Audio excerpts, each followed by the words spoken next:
আমি লাল আলু। অনেকে আমাকে মিষ্টি আলু বলে। আমার মধ্যে আছে ভিটামিন এ, সি আর অনেক ফাইবার। আমি চোখের জন্য খুব উপকারী।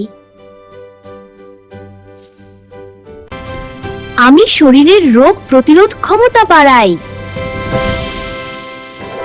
আমার ফাইবার হজম শক্তি ভালো রাখে। আমি শরীরকে দেই প্রচুর শক্তি।